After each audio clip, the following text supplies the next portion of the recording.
রাতে ঘুমানোর সময় একটা সুন্নত আছে, 33 বার সুবহানাল্লাহ, 33 বার আলহামদুলিল্লাহ, 34 বার কি আল্লাহু আকবার। বহু মানুষই পড়ে না।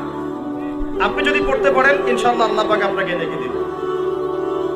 সমাজে বহু মানুষ চুল একদম এখন মেসি রোনাল্ডো কাট, তাই না? মেসি কাট আর রোনাল্ডো কাট। আর আমি সিলেট অঞ্চলে দেখে আসছি এখন লন্ডন কাট, দুই পাশ ছিলে মাঝখানে চুল, লন্ডন থেকে শিখে আসছি। এখন চুলেরও কিন্তু সুন্নত আছে, আছে কি নাই?